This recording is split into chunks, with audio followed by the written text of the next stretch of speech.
Good morning, everyone, and welcome to another episode of the Canadian Immigration Institute live Q&A. We host these live Q&A sessions every Wednesday, and for those of you who join us for this Q&A, we ask that you write in the comments where you're tuning in from, and while we're waiting for people to pile in, Alicia, how are you doing? I'm doing well, Igor. Thank you for helping host. Mark is away at a conference this week, so we are manning Holthe Immigration Law, which is our law firm. And both Igor and I are immigration lawyers. And Igor, you've got to update your little name at the bottom That's because true. you still have articling students. So Igor's actually completed his bar exams. He's passed everything. He was called to the bar. We had the whole ceremony in the summer. So Igor is now a fully fledged immigration lawyer, just like Mark and I. So we will get that updated. And we are here because we've been doing this for a long time. We want to connect with all of you. Many of you have been watching for years and years. And it's fantastic to tune in and to see what's going on with your immigration journeys. So yeah, just like Igor said, please go ahead, post where you're listening from. Let us know where you are coming and tuning in from. We try to post this out through various channels, and we will always do our best to try to answer questions in this live Q&A that are solid legal information. So we're lawyers and we can't give immigration legal advice because it wouldn't be professional. We just don't know enough about your situation. We need to know exactly what's going on for you and the details of your immigration problem before we can offer proper advice. So this forum is simply to answer legal immigration questions and provide information. And if you need extra help, absolutely, we're here to help. You can go to our law firm website, Holthe Immigration Law, and you can book a consult, and we're happy to speak with you directly. But for this, we're trying to take questions that have the most general importance that are going to help a number of people, or sometimes a thorny issue that lots of people get tripped up by or confused by. So when you're ready, we'll do a few shout outs here, and it's nice to see everybody. Yeah, so we do have a couple of people who decided to let us know where they tune in from. So first is Nash from Red Deer, our home province of Alberta, the best province. Sometimes, sometimes when I say the best province, I think about my trips to BC, and I'm like, if only we had the climate that they have in BC, probably there would be no better place in the world. But still, we love Alberta. Okay, Oluwatobi is from Calgary. Um, that's the city where I and Alicia live in and work from. So hello, Oluwatobi. We have a person tuning in from England. We have Anna from Trinidad and Tobago. And let's see, is there anyone else? Okay, Ola from Nigeria. And then I don't think we have anyone else who let us know where they tuned in from. Actually, Tapiva is Yeah. from Namibia. Mhm. So, oh, and Alexa from Toronto. So, quite a good group of people. And hello to everyone. Again, as Alicia mentioned, Mark is away. He is in Cleveland right now in United States, attending a very interesting conference. And I'm sure he will share some insights from the consults once he returns back. All right, so Mhm. Alicia, without any further ado, probably we can tune in from, actually, a couple more shoutouts. One more person from Nigeria, and then Levine from Toronto. So without any further ado, I propose that we go directly to the questions. And one question that is on everyone's mind right now is what's going to happen with Canadian immigration? So there are quite a few developments right now, and elections are coming, and the heat is on the rise, and everyone's talking about immigration. We see a lot of changes that are happening right now with the LMIAs, with the work permits, with post-grad work permits. That is the big change that we all expect in the nearest future, with the caps on the temporary and permanent residents. So what do you think about all of that, Alicia? hmm So now more than ever, it's so important to be informed and to do your research and to go back and check what's going on with the public policies and the fact that IRCC is just ending a whole bunch of those temporary public policies. And in one case, one of the temporary public policies that they had said was going to continue until February of 2025, they just ended. It's already done and over. And so go back and check. One of the places that I check routinely almost every day, and maybe Igor, you can find this and pull it up in the background, would be IRCC's notices page and the newsroom page. So IRCC um, has a web page basically that they keep up to date, and they do put their notices and their news items on there. And so check that regularly, because when you look back at those notices, you will often see what happens with those temporary public policies. And so the one that I'm talking about specifically is the one that talks about the fact that visitors, people who are simply here on visitor status, yeah, can no longer try to apply for a work permit from inside Canada. And so this is really important. This just happened at the end of August, so just a couple weeks ago. And this public policy was supposed to have been in place until February of 2025. And they just said, no, we're not going to allow people who are here as visitors to try to switch to work permit status. And that is the way the law always was, but they had a temporary public policy that allowed a little bit more leniency. It's over. And there was no announcement that it was going to end. There was no way for people to try to get their applications in if they were in the process of having like an employer who wanted to get them an LMIA, or they were doing a Francophone mobility program where they wanted to get that offer of employment in. It just ended. And so basically, this means that if you have visitor status, you can't switch to work permit status from inside the country. I still hear a lot of people kind of with that misconception when people book consults.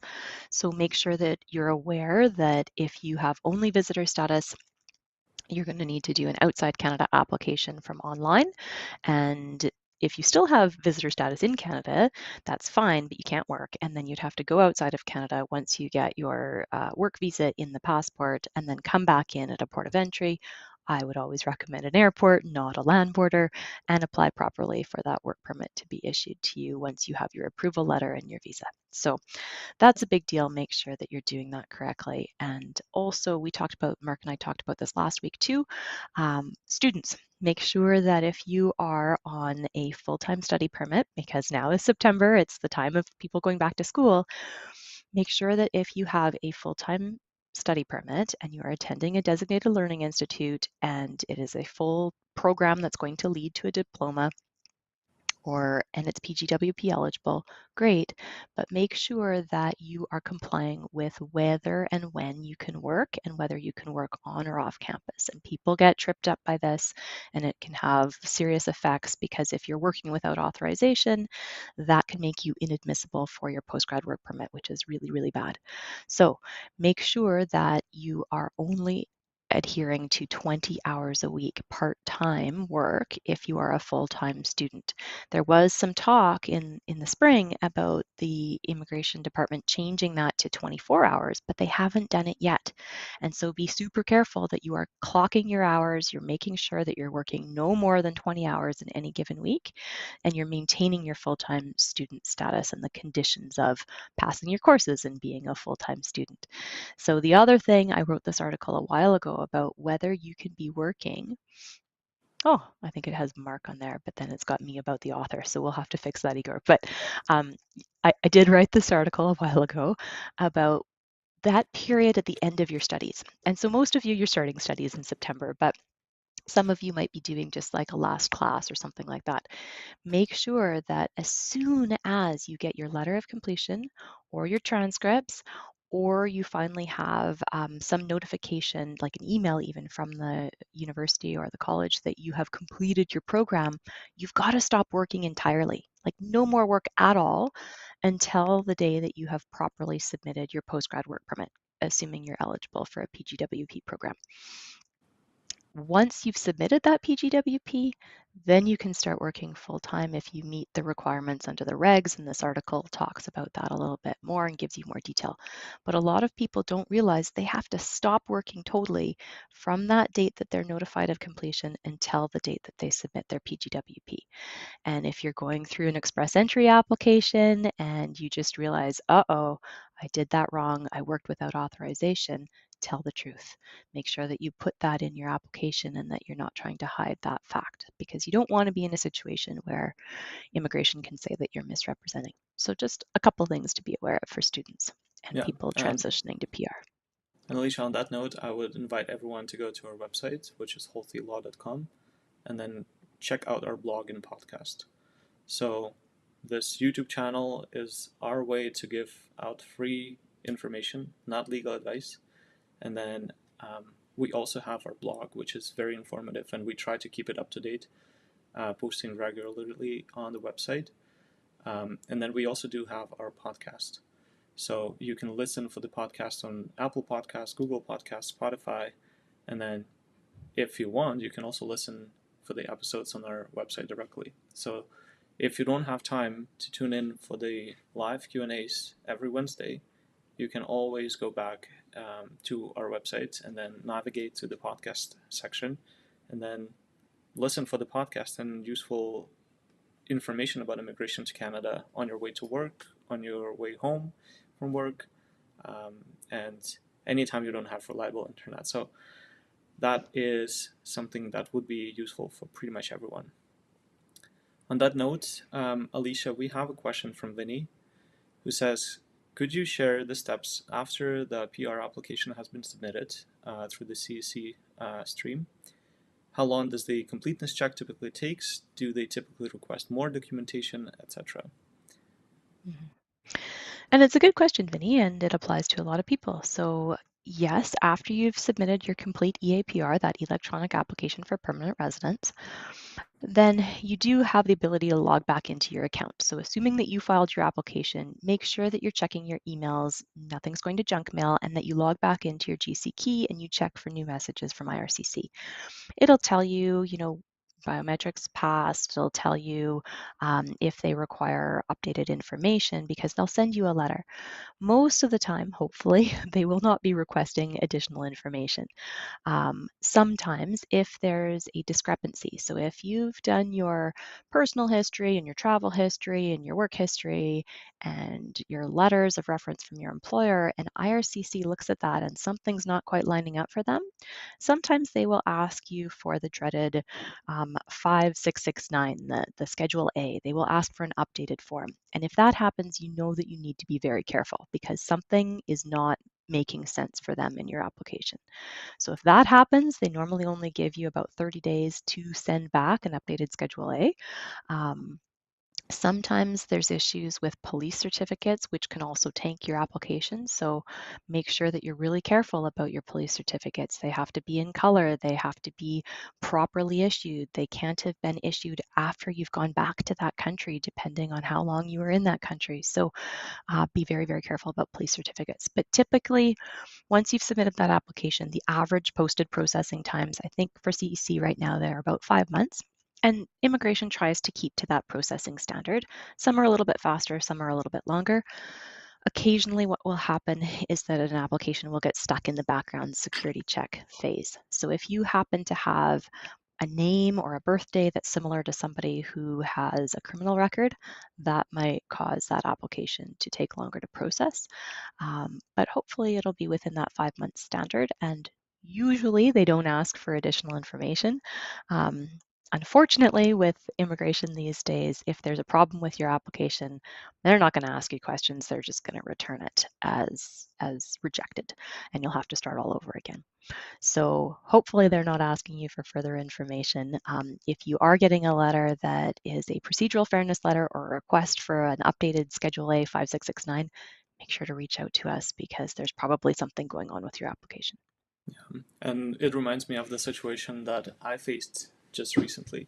So I was away for a week in the end of August, and just before I left for vacation to British Columbia again, We've submitted an application for Express Entry for a client from Cameroon, and they used to live in South Africa, and they had 3 dependent children, and everything was just fine. That was their second Express Entry application because the first one was returned.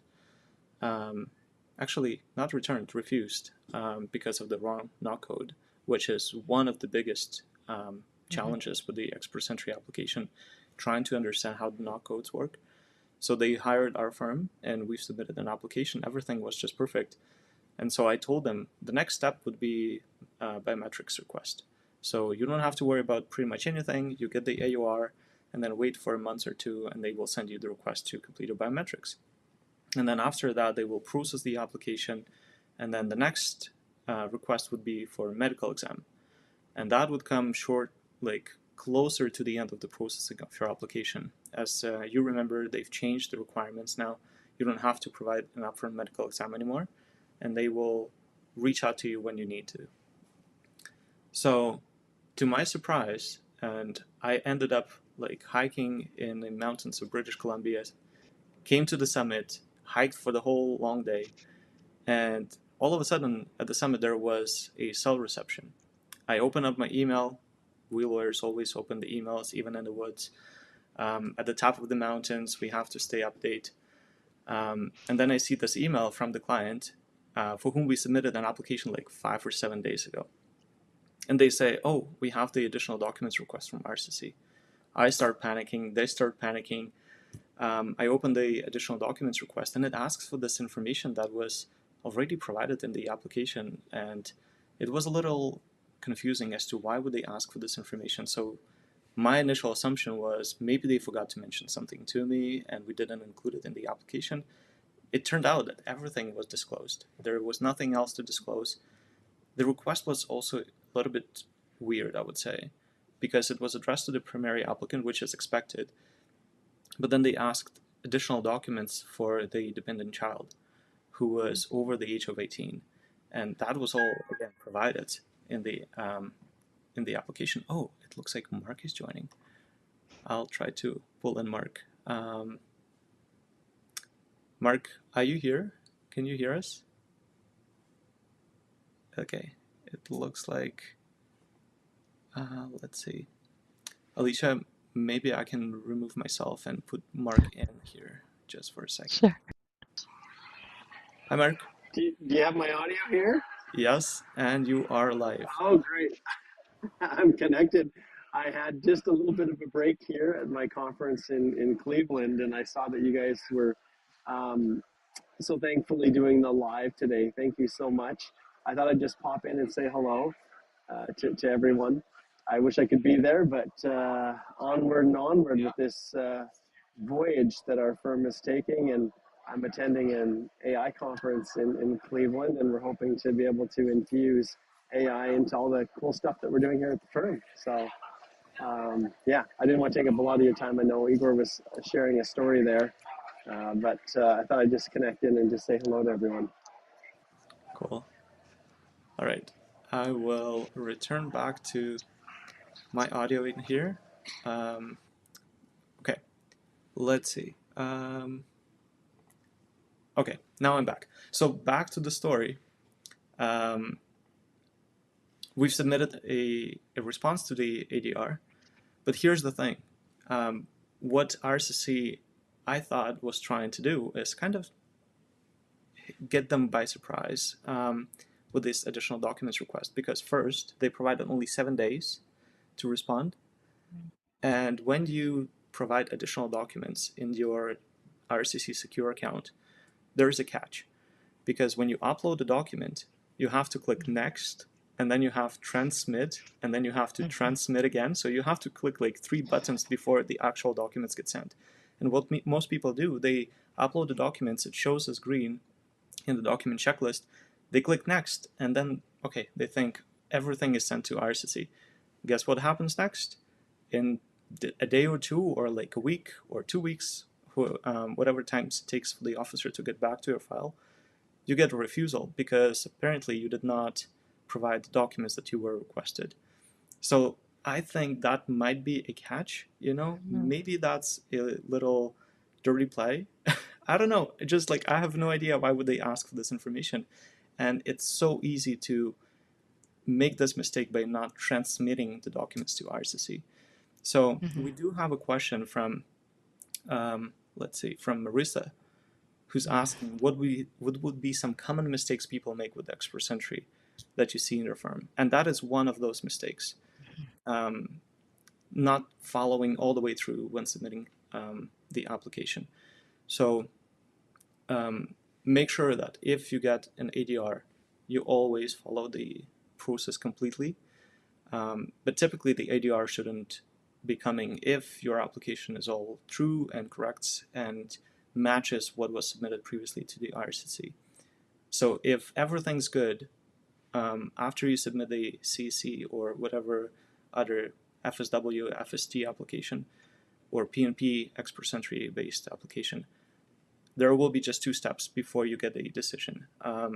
First is biometrics request, and second is medical request, and then the third one would be the invitation to create an application, the PR portal confirmation, PR confirmation portal. So they would send you an email, ask for personal details, for your recent address, and then you will have to create a PR confirmation portal, confirm that you are in Canada right now, or confirm your address, and that would be the signal that your application is approved. And once you follow through that process, then the next step would be either getting a e-COPR or getting a request for passport, where you send your passport, they put the immigrant visa, and then your next step would be to come to Canada and land. So at that time, the officer will also look at whether you have enough funds to come to Canada and stay in Canada for 6 months, right? So you have to comply with the proof of funds requirements. And if everything goes well and smooth, and you do have enough funds and you appear at the border, complete the landing process, then you officially become a permanent resident. So the most complicated stuff happens before you submit the EAPR application. And that's a good point too, Igor. So just so people know, the landing process is different if you are inside Canada or if you are outside Canada.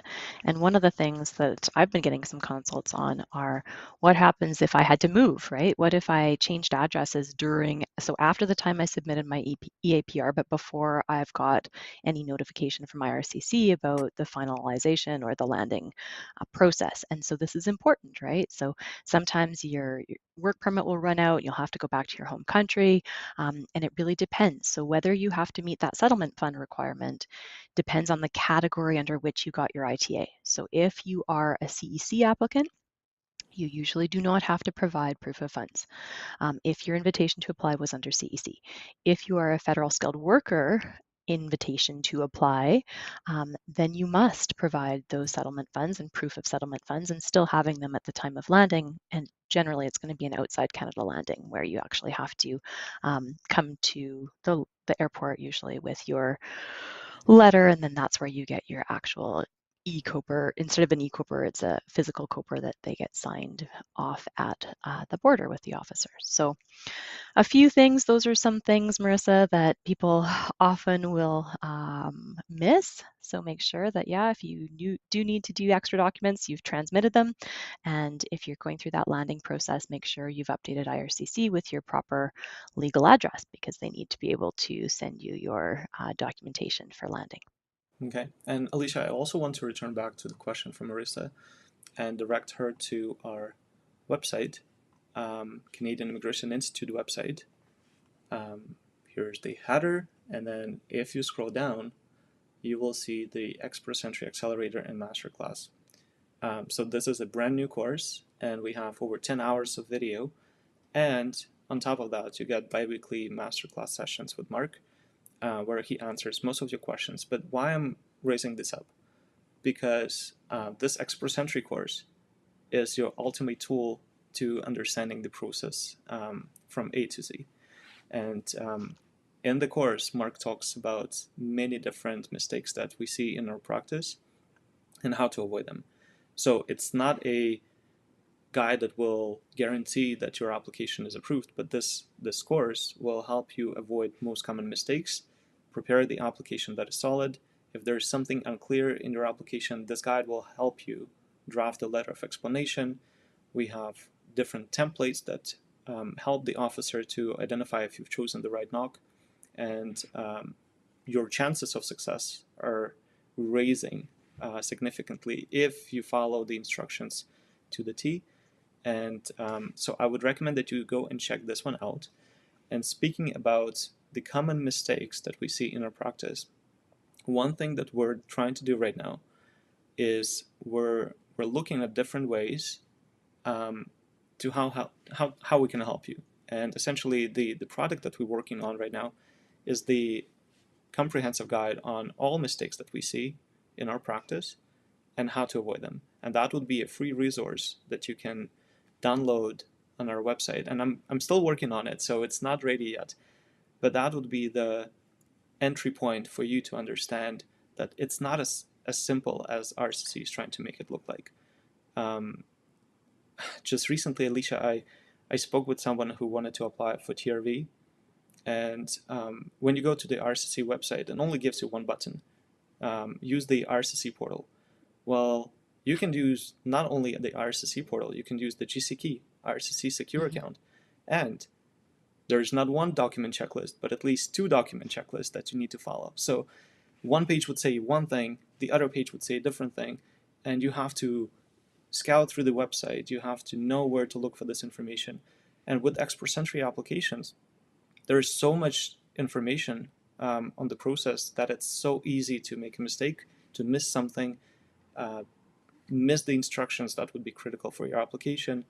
So highly recommend that you go to our Canadian Immigration Institute.com website, and you can see the link in the little white bar at the bottom of the screen, and subscribe to the course. If you do have some questions that are not answered in the course, which I doubt, there are some aspects that are not covered by the videos, you can always participate in the masterclass, and Mark will help you out with the answers.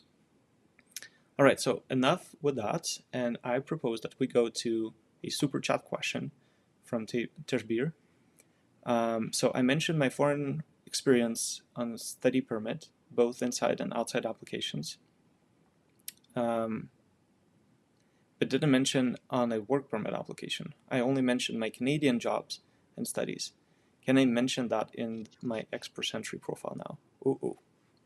Uh-oh. And so Tishbir, this is where normally Mark has the little bell and we could ring the little bell and say, uh-oh, you should probably book a consult. Because this is a classic situation where we worry about immigration saying, hey, there's misrepresentation. Because what sometimes happens, and sometimes it's innocent, people have disclosed their foreign work experience on that first study permit, and then they had to get an extension on their study permit from inside Canada, and they remembered their foreign work experience. But then when they graduated from school, they were in a rush, they were trying to get that PGWP application in, and they only submit what their Canadian part-time work experience is, for example, and they forget to mention their foreign work experience. And then they go to apply for Express Entry, and they realize, well, wait a minute, I've got to claim points for my foreign work experience in addition to whatever Canadian work experience they've gathered.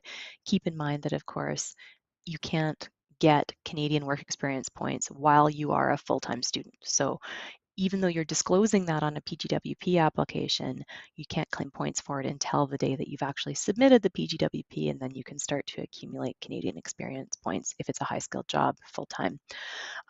Anyways, but you're in a situation now where if you failed to disclose your foreign work experience on that work permit, it could be a situation where immigration starts wondering, did you actually have that foreign work experience? Or are you trying to manufacture it in order to get more points on your Express Entry application? And so you'll need to be very careful in terms of explaining to them what happened, why you didn't disclose it in the work permit, take ownership for it, and deal with it. So it is something that we'd need to talk to you more about in order to figure out what happened and how you can try to explain it. Okay. Alicia, I have another question that is quite interesting. So this one is from Jivan. Based in Calgary, and the wife's Outland spousal sponsorship application is pending for 13.5 months. The current processing times for Outland is 10 months. What do you suggest I do? And maybe here I can pull in, I will collapse the question. I will pull up the website, which is the RCC processing times, and you can see the processing time indeed is 10 months. But here's what's interesting. This processing time is how long we expect it will take us to process an application. So it doesn't say that it takes 10 months period, right? So some applications may take longer, some applications may be processed faster. It really depends on the complexity of the application. Some applications are very routine. Some applications require that RCC does the background check, and the background check can delay the process. And the only way to know what you need to do is if you know what's happening with your application.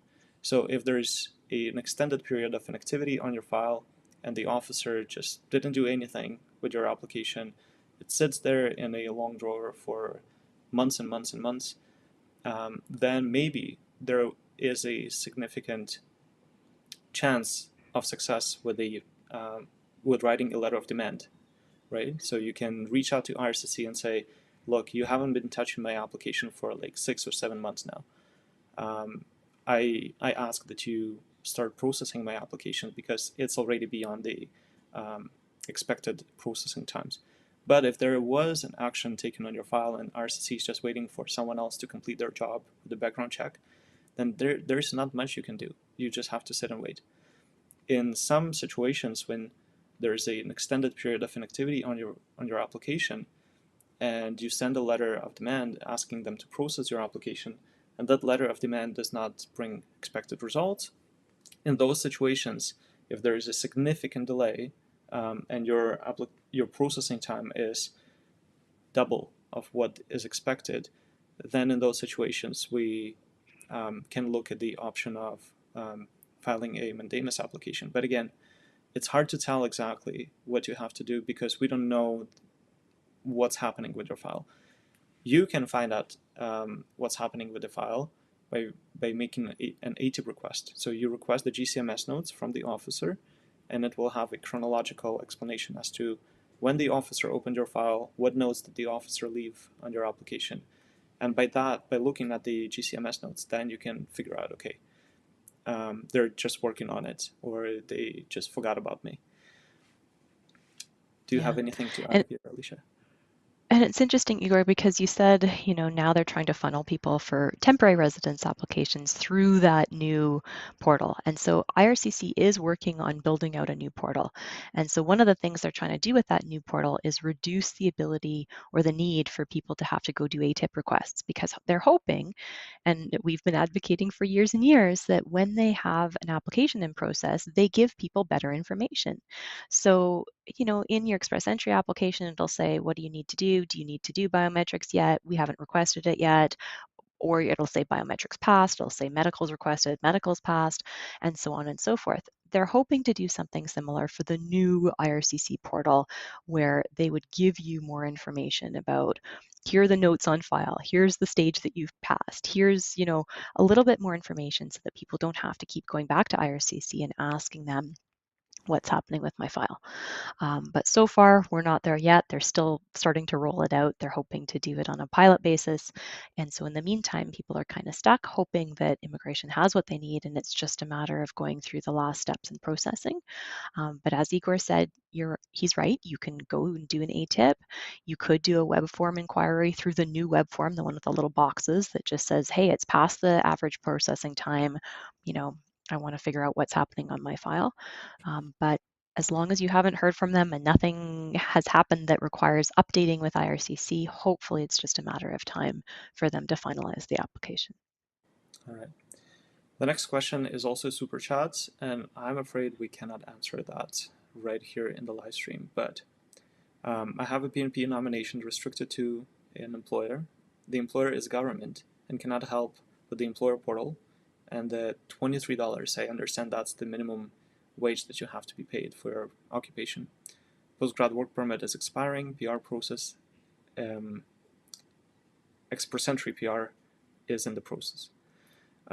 So what can be done if the employer is not cooperative or unable to arrange the minimum wage that you need to get paid, or if the employer is not willing to help with the employer portal.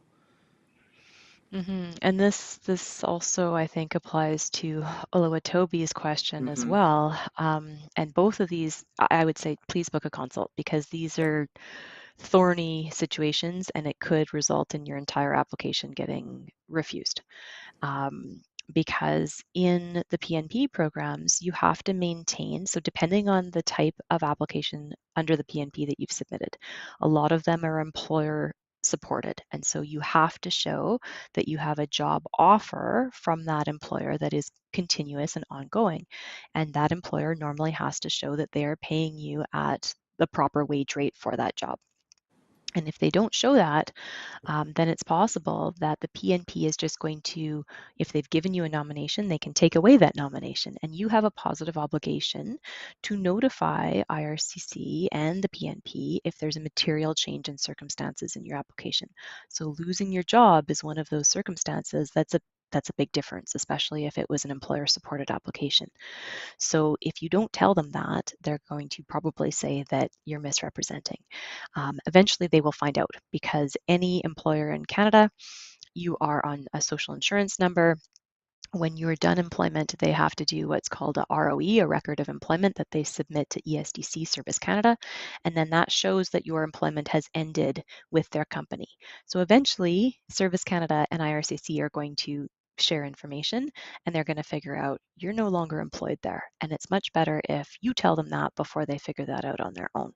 So this is a situation that you're going to need to deal with carefully. In some circumstances, so for both people, in some circumstances, it might be possible for you to try to find a new employer and to ask the PNP to change the nomination to a new employer. With Alberta, that's probably a long shot. Alberta is not very helpful these days with doing anything, because they have so many applicants in the pool and so few nominations that if you fail to meet all the conditions of your original nomination, they're probably not going to be very facilitative in trying to save it for you. Some other provinces might be a little bit more helpful, but for Tanvir, when you were talking about the government being your employer and they're not willing to pay you at the wage rate, or they're not willing to do the employer offer through the portal, depending on where you're at in the processing of your application, in some circumstances, a bridging closed work permit might be available to you if your province is giving you a Regulation 204C letter. So go and take a look at the bridging closed work permit, not the bridging open if you're under an employer-specific nomination. But these are very technical things. So go book a consult, and we would need to talk to you both more about what's going on for your specific situations. Yeah. All right, Alicia, I will pull in one of my favorite questions of all. Can you guess what would be the CRS score for the next CEC draw? So maybe, Igor, you can pull up the express entry rounds of invitations, and we can take a look at the state of the express entry pool. And it's a little bit weird, Igor, because they just did the draw for the PNPs, and the number of invitations was 9/11, and today, of course, is September 11th. But before that, we can see in the pool that they did do a CEC. So they did a few CECs recently, which is great. They did the August 27th draw, and the minimum CRS was 507. And then a few weeks before that, they did the CEC draw August 14th, and the CRS was 509. Before that, you'll see that the last one was 510. So it's creeping down just a little bit.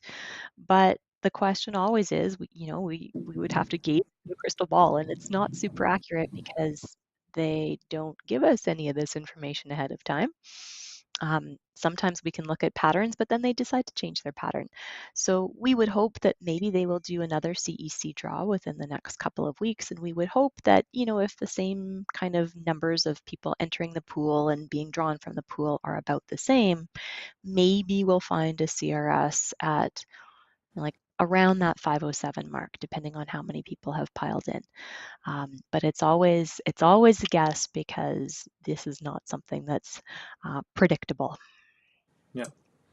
All right. The next question is from Abdul, and for some reason, some of the questions, they seem a little small on the screen, but regardless. So Abdul is asking, if we apply for the work permit, do we need medical insurance? Mhm. Nope. Like the document checklist doesn't ask for it, right? But there might be some situations when you need to. Yeah, and so Abdul, there are many, many different types of work permits. And so in some circumstances, like for example, if your employer, if you have a Canadian employer and they are doing a low wage LMIA and you are then applying for the work permit, then in those circumstances, the employer should be covering you for that period of time when you first get to Canada before provincial healthcare kicks in. So that's a requirement under the low wage LMIA stream that an employer is supposed to do that for you. And you shouldn't have to pay out of pocket. In some circumstances, if you're applying for an LMIA-based work permit for a high-skilled, high-wage position, then maybe you do want to get your own medical insurance until the provincial healthcare insurance kicks in, just in case there's an accident or you have kids or you have family members who are coming with you. So it does depend. In some circumstances, medical insurance is required, but that's normally if you're looking at like a super visa where you're coming in as a parent or a grandparent, and that's not a work permit, it's a visitor visa that does require medical insurance. So most of the time medical insurance is not a requirement, but sometimes it's good to have just practically in case you happen to have an accident. Normally the way it works is that when you get that work permit approval letter, if you're from a visa required country, you will use that visa that's physically put in your counterfoil in your passport, as well as that letter, fly to Canada. Maybe it's just you, maybe it's you and your family. They will issue you the work permit at the border. And then what you have to do is go to Service Canada, apply for your social insurance number. And sometimes there's a delay there before you get your social insurance number. And then you have to prove that you're living in the province. And so sometimes you need to go get a driver's license or you need to get rent a place. And then you can apply to make sure to prove to the province that you're eligible for provincial healthcare coverage. So sometimes it takes a little bit of time to get all of that in place. No? All right. The next question is from Yash. He got just recently promoted, so congratulations. Does he need to get another offer like NP as his NOC code has changed and tier category changed as well?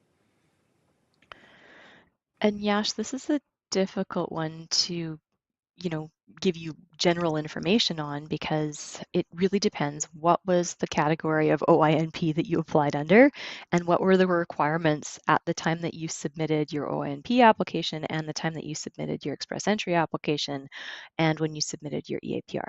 So anytime you're changing NOC codes, it is something you'll want to look at carefully to make sure that you're not breaching any of the conditions of your nomination. So some of those OINP categories are specific to particular jobs and particular NOCs, or there's something to do with the employer and the wage rates. And so we would need more information to be able to give you advice on what should you do. Should you notify them? Will it materially affect your application?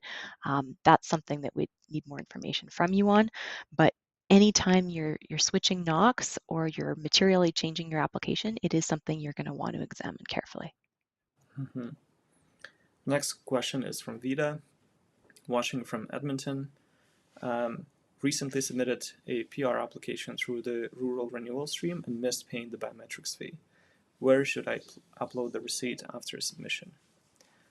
So Vida, I will take you to this page. That is the RCC web form. That's the only way for you to send a document after you've submitted the application. So you can go here and click add a document to your application and write an explanation as to why you have missed it so that the consequences are not that negative for you. Hopefully the officer would accept it after the fact that the application was submitted. Yeah, and so there's always a risk that if you haven't paid a mandatory fee at the time of submission of the application, there's always a risk that either the AAIP or IRCC could say you didn't pay the application fees at this time of application and therefore return your application as incomplete. So be super careful about that one. Sometimes when you go to the Alberta PNP page, you can reach out.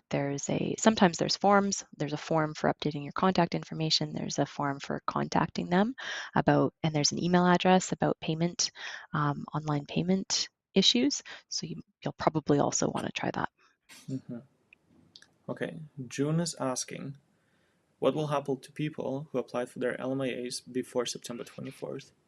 Will they be affected by the set deadline this coming September? And maybe we can give a little context. So before you could get an LMIA which is valid like for 1 year, and you could apply for the work permits up to 3 years. Now the LMIA is issued for 6 months only, and you can only get a work permit for up to 1 year. So a drastically reduced durations of the work permit and the validity of the LMIA itself.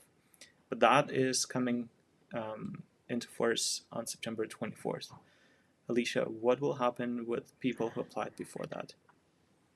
Yeah, and so maybe Igor, you can pop over to just ESDC's webpage, and it gives you the kind of tightening measures for the low wage stream.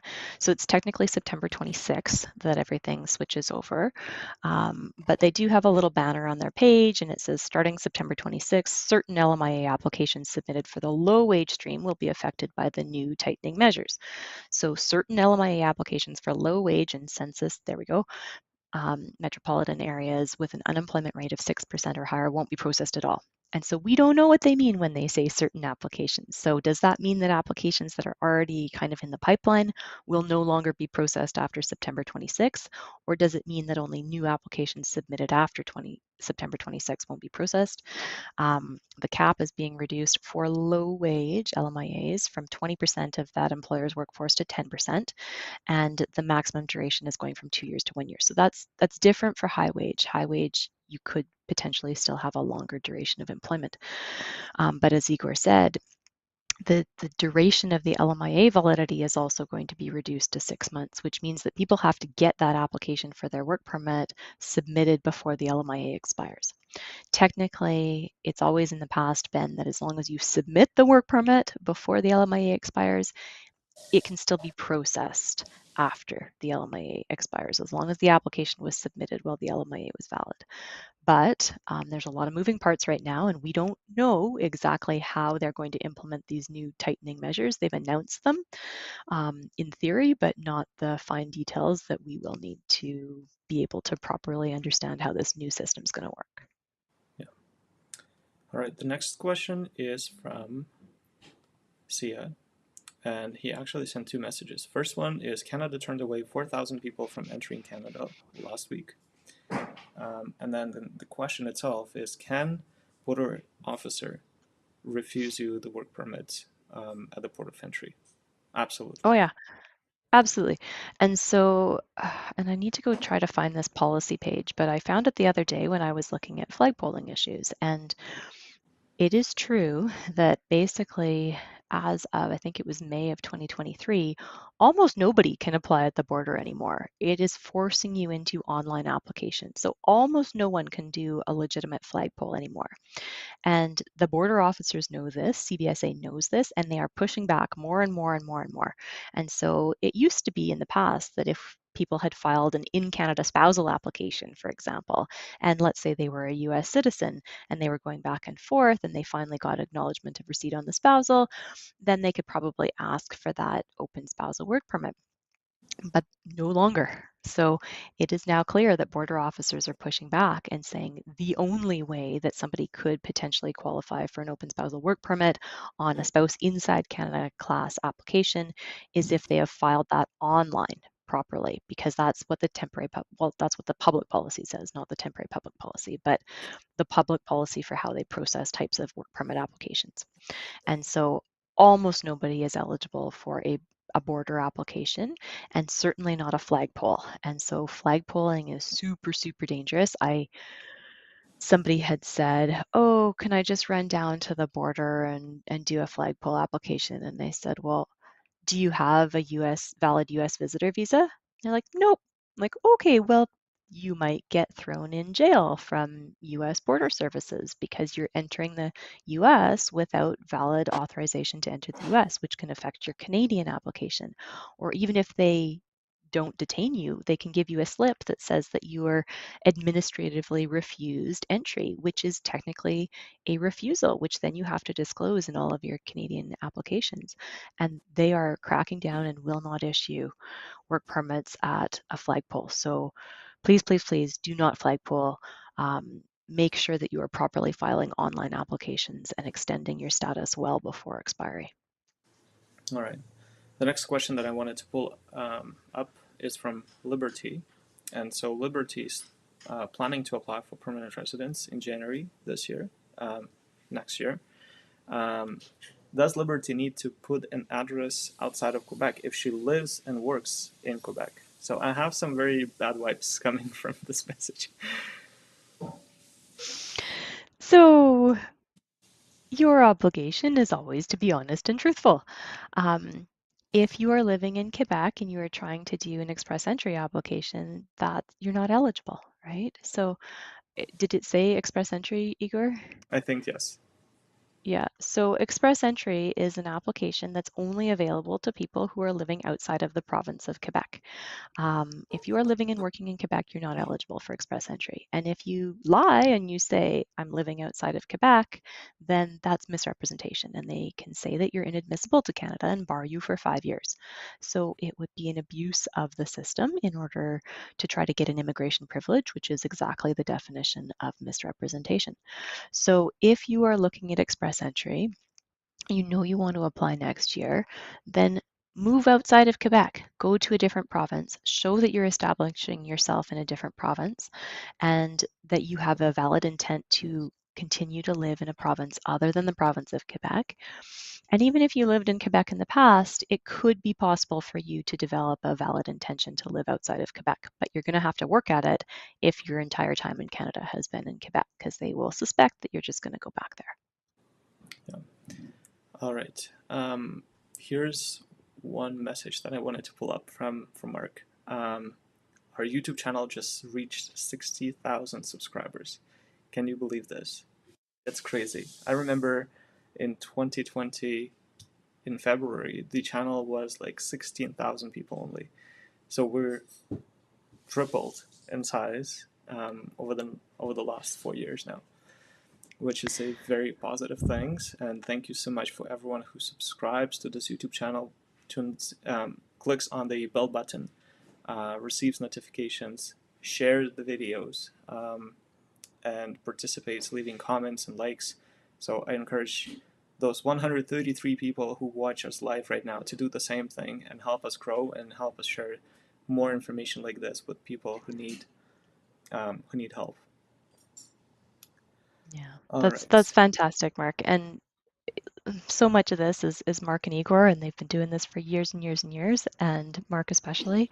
And the reason that we do this, the reason that we try to provide free information is because I'm sure Igor also has seen people's lives absolutely destroyed because a friend of a friend told them this, or somebody, everybody does this, and then they get their application refused, they are separated from their family, they are never able to come to Canada again because it's super serious what happened in their immigration files. So it looks like some of these things are fairly straightforward, and sometimes people don't know what they don't know. And so it is important that you are really diligent about doing your homework and making sure that you are only using proper legal advice when you are putting your application together, because there's a lot that can go wrong that has serious negative consequences. So it's fantastic to have a community where people care about honesty and integrity and information and doing the right thing. So kudos to all of you. Yeah. Alicia, as we're approaching the end of the live Q&A, I'm just going to scroll down to the very bottom of the questions, and I will pull just a few of them before we wrap up. One of the questions is from Terence, and he says, as he speaks to many different people, they believe that the government will not change the categories, especially the French categories. Do you think there will be any shift in the categories this year? And And so the category-based draw is a brand new thing. It used to be that we had a little bit more certainty with what the points were going to be and what your eligibility criteria were, and they would just do draws for PNP and CEC and FSW and FST, and it was pretty straightforward and there was some predictability. Now that they've implemented the category-based draws, they're picking winners and losers. They're picking knocks, they're picking specific traits that they want to try to increase in an area of immigration, one of them being French. And they have said that those categories will be evaluated on a yearly basis. So the first year was last year, they did it in 2023. They do surveys, they do outreach to try to get feedback back from stakeholders and the public and nonprofit organizations and different organizations that interface regularly with immigrants and workers to try to get feedback in order to say, do we need to change these categories for next year? So they have already been going through that consultative process. They do publish their results, and then they will announce next year whether they will change those categories. Of course, this is all premised upon this government under this minister. And so things change if the government changes, and things can change if the minister changes as well. So we don't know what the categories will be for next year. It could very well be different. But they do have to have, because the way that the categories are implemented is they have to have a report to Parliament and they have to publish their results, and it has to be evidence-based. So we do know that. And so if they do continue with the categories, they will have to publish, they will have to have a justification, an economic justification for why they are using those categories. So we'll have to see. And again, personal opinions, it would be gazing into a crystal ball. It seems like French is still going to continue to be important, but it is possible that if there's a shift in government, that they could change those categories or possibly even eliminate category-based draws. Yeah. All right. And maybe one last question before we wrap up is from May M. So May is asking, my work permit is going to expire in February next year. Is it possible to apply for renewal as early as now? And it is possible, but the answer really depends on, do you have a job offer? Do you have any other grounds on which you can extend, right? It's not as easy just submitting an application. You have to submit it based on something. And if you have the conditions that would allow you to extend right now, there's nothing preventing you from doing that and applying for a new work permit.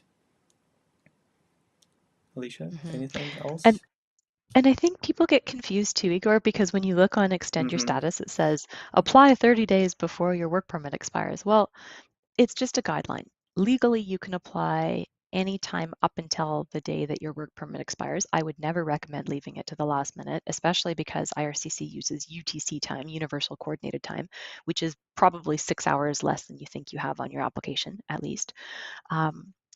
But Igor is absolutely right. There needs to be a basis upon which you extend your work permit, and there are not a lot of them. So if you're here on a postgrad work permit, especially, a postgrad work permit is one and done. And people got pretty confused about postgrad work permits because of all those temporary public policies and because of the 18-month kind of temporary extensions, which are not really extensions. It was just another public policy, which have all expired. So there is no way, if you have a postgrad work permit, to just ask for an extension. It's done. You would have to transition to having an employer-specific work permit. Either that employer has to have an LMIA, or maybe they've done an offer of employment because you fit within a free trade agreement, or Mobilité Francophone is one of them as well. But there needs to be a basis upon which you apply to extend that work permit. Yeah, and one thing that I can add here is it's very good, May, that you started thinking about these questions right now and not later.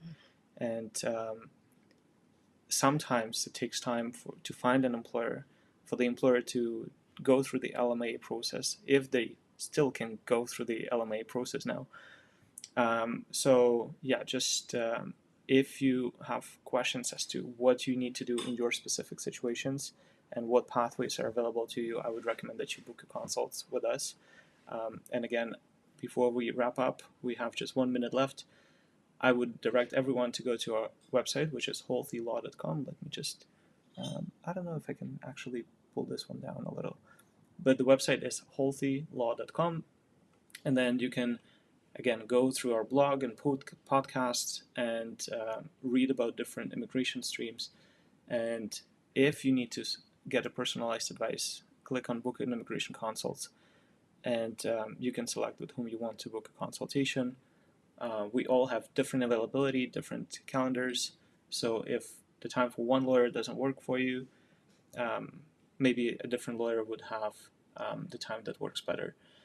And another thing that I would really invite you to check is the Canadian Immigration Institute website, where we sell our immigration courses. Right now, we pull down all of the courses except for Expert Entry because immigration is changing rapidly, and we want to make sure that the information you receive with the courses is up to date.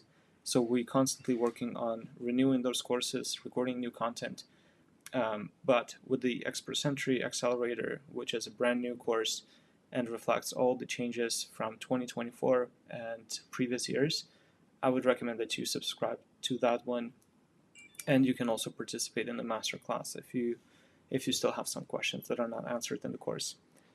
On that good note, Alicia, I think we need to wrap up because Prem is waiting for us in our HIL weekly meeting. So for those who tuned in and still watching, we will be coming back again live next Wednesday at the same time, 10 a.m. Mountain Daylight Time. So we will see you there.